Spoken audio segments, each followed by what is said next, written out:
Camera bumps are officially back on Samsung flagships, and just when people started complaining about it, IceUniverse dropped a post that changed how we look at the Galaxy S26. At first glance, it looks like the usual raised camera island. Nothing special. But if you look closer, really closer, you realize Samsung didn't just bring the bump back, they redesigned it. The Galaxy S26 lineup uses a two-layer camera bump, not one. The first layer is directly attached to the back panel, tightly surrounding each camera sensor. Then there's a second layer sitting on top of it, slightly raised, clean, and deliberately separated. Now here's the detail IceUniverse pointed out. On the Galaxy S26 Plus in white, that top camera island layer is transparent. Not glossy glass like old iPhones, not plastic either. It's subtle, almost invisible depending on the light. Samsung clearly wanted the camera bump to feel lighter and more refined, not bulky or aggressive. When you pair that transparent layer with metallic camera rings,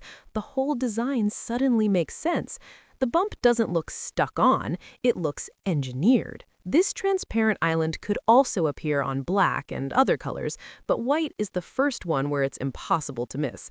It's a quiet design flex. Of course, the moment you hear transparent layer, one question comes up instantly: durability. Camera islands are usually the first thing to take damage in a drop. Metal backs survive better than glass, and a layered bump means more exposure. That concern is valid, but Samsung wouldn't ship a flagship with a weak point this obvious. If this design made it through, it's been tested hard. Still, physics doesn't care about branding, so a case might be a smart move this year. IceUniverse's post doesn't just show a camera bump, it shows Samsung taking a risk again. And if this is what they're doing on the Galaxy S26 Plus, the Ultra might be hiding something even bigger.